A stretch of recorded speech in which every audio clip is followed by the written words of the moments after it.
Hey everyone, it's Robert and you're watching Sidestep Adventures. I'm out here with Cody and we found something really cool today. Something I didn't even know was here and is right in my backyard. It just goes to show you, you don't know what's in your backyard unless you get out and explore. So I was riding back roads today and passed this place and just slammed on my brakes, turned around, came back, and I'm about to show it to you right now.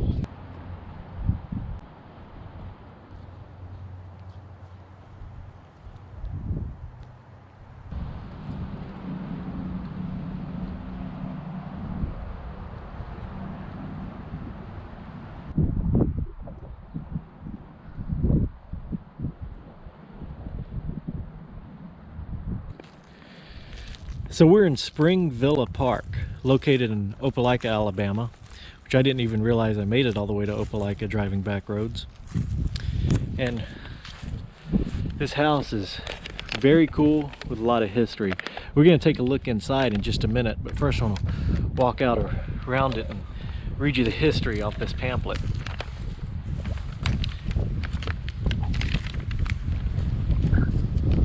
Sorry. Apologize about the wind noise. It's a very windy day here in Georgia, or Alabama I should say. So Spring Villa dates back to 1850 when William Penn Young, the original owner, built his home. Of English descent, Young moved to this area from Virginia as a well-educated engineer and married Mary Ann Godwin of Girard, Alabama. The original Spring Villa plantation consisted of 455 acres, was a showplace during Mr. Young's lifetime, a resort for family and friends and the scene of elaborate social gatherings and sporting events. A centennial celebration was staged at Spring Villa during the week of July 4th, 1876, with several thousand attending. It is appropriate that on July 3rd, 1976, several hundred Opelika and Lee County citizens of all ages enjoyed an old-fashioned day at Spring Villa as part of Opelika's bicentennial celebration. Penn Young planned lavishly for his guest with beautiful landscaping, tropical flowers, imported trees, horse racing, and a crystal clear 30-acre lake fed from the spring.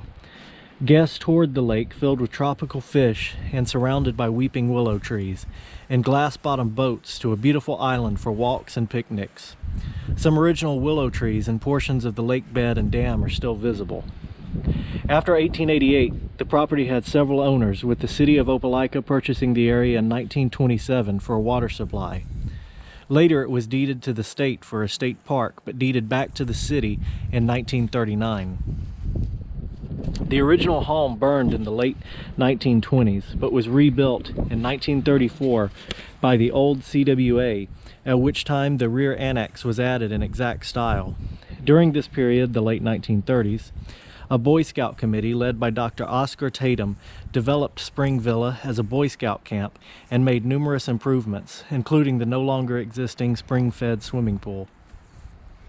The park board began operating Spring Villa in 1946, with the Waterworks Board assuming ownership in 1948.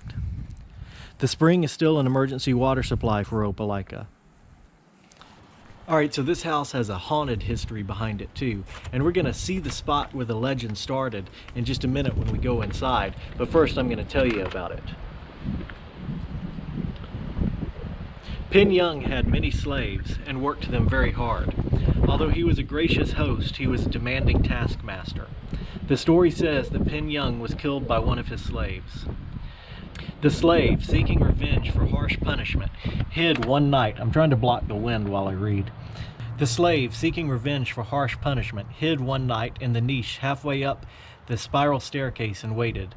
When Young started up the stairs, the angry slave sprang from his hiding place and stabbed his master to death. Legend says that he died on the 13th step. It is a fact that the step rotted away, and until the staircase was repaired around 1957, a dark red stain was said to be this man's blood.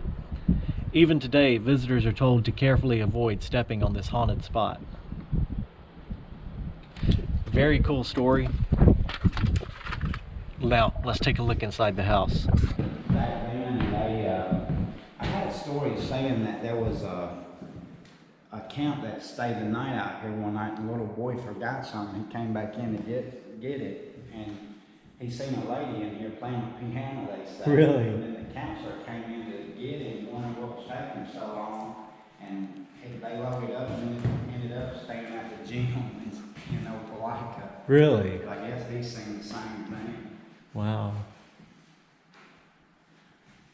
Upstairs, though, there's a lot of wasps up there because they're coming in from them eaves. Oh, yeah. I don't know if you want to come up.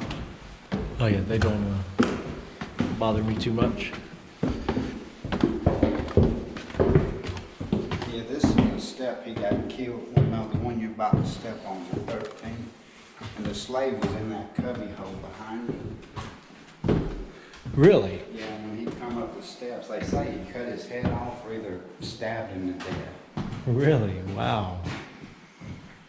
So he was murdered obviously. Yeah. On that step right Yeah. there. Wow. They say it was the 13th step. They used to say that blood would always come back on that step. They'd clean it and it Right. would come back. But I've been here 21 years. I've never seen it. Yeah. So, Yeah. Just look at them.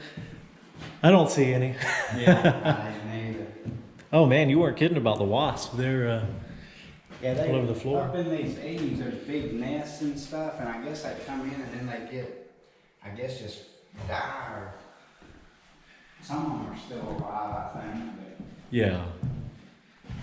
and this was like Paniana's kids' room. And him and his son are buried across the road from my house. If you go, there's a trail that goes up the hill. Yeah, I saw the sign, the wooden sign for it. And him and his son are supposed to be buried up there. Really? Wow. So that's interesting. The little windows. yeah. I don't know. I don't know how they got furniture in here. I don't know if they did it through the windows or how they brought furniture. Because it'd be hard to get it up them stairs. It sure would. They didn't probably have too much. Yeah. And that wall, we used to have honeybees. They came a couple of years ago and repainted the outside. Yeah. And they got rid of them, but then there's some more that formed up under there. Yeah, I've seen a lot of the times old buildings, old churches I've been to that have been sitting for a long time. Yeah. There's one in particular has a honeybee nest under the side of the house, the wood planks. But a lot of people are scared of them, but if you don't mess with them, they won't mess with you. Exactly. So, I don't, some people tell me about them, but, as long as you don't mess with them, they ain't gonna, you don't want to kill them. Yeah, no. And this room over here was Penn Young and his wife's room. You can see before they re-roofed it, what the damage did. Yeah. Oh, this one has little windows too.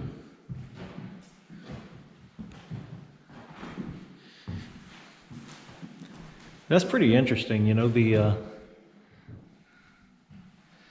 little windows to get to the balconies. I tell you, back then, I bet it was pretty when it was looked up to date.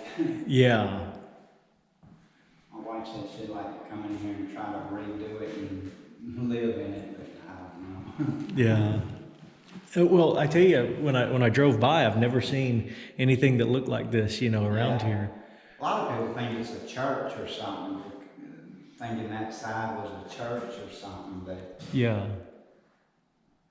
there used to be a breezeway going across where you could go from, the only way to get to the upstairs was from this side. You'd have to go out that door and go across, but Really? the balcony got so bad a shape we tore it down. Gotcha. And the only way to get up to the other side is with an extension ladder now. Really? Yeah, so I noticed that when we were in there that there was no staircase. I was going to ask you about that. Yeah, you can see, it used to be a walkway that went straight across.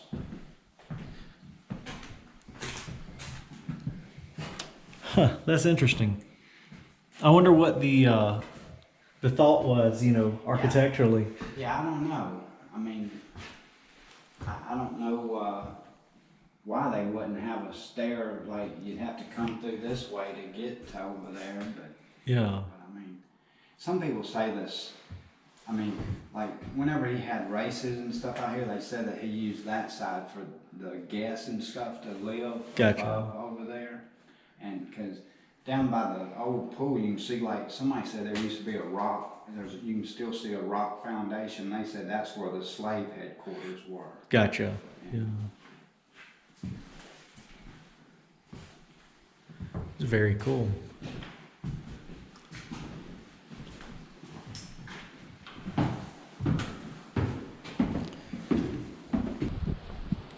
All right, now we're going to take a look at the old spring-fed swimming pool, which is unfortunately no longer in operation.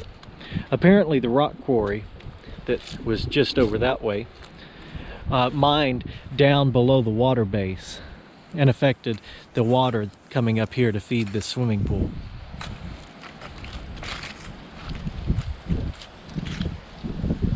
The swimming pool, of course, is a later addition.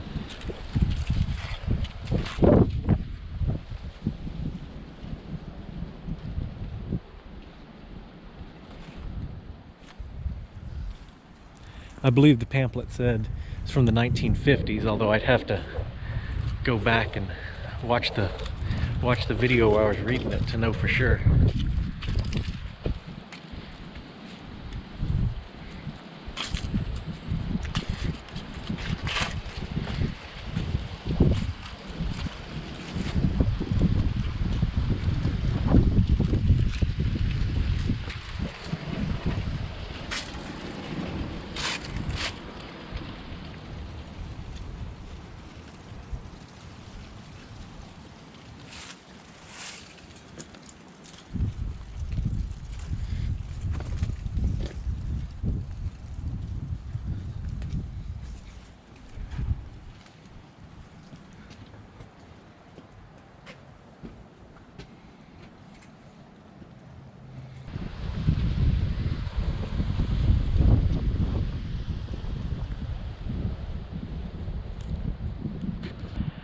Alright folks, I hope you enjoyed seeing this house just as much as I did. It's a very cool place, very unique architecture. It's not a usual design for out in this area at least. By the way, this house was built by Horace King, renowned bridge builder in this area, which is a very cool fact. Look him up, really cool. I'm going to do some videos on him later on too, I've been planning on.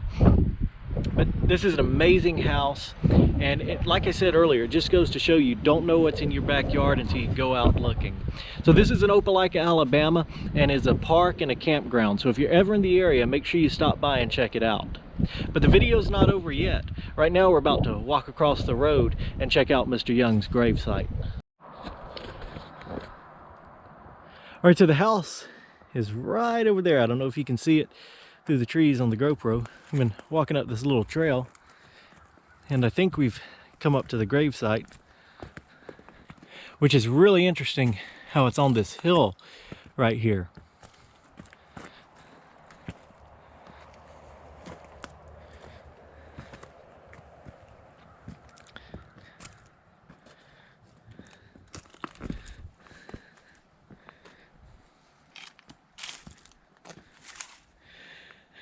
So we have the Young tombstone with his son Joseph, who died when he was 20 in 1880. He was born 1860. And there's William Penn C. Young, born 1823, died 1878. Now wait a minute. I thought he was killed by one of his slaves, and slavery ended in 1865. Well, that was a part of the pamphlet that I didn't read to you. It's not known whether that's fact or fiction, whether he was killed on the 13th stair of his house. Obviously, something's wrong here. Either his death date wasn't 1878, or the story's not true. But it is interesting that the pamphlet said that the wood of the 13th step on the staircase did rot out, and before it was replaced, it had a blood stain on it. So it seems like somebody was killed there, but it wasn't Mr. Young. And it doesn't seem to be known who it was. But it's a really cool story, really cool place. Make sure you come and visit. We'll see you next time.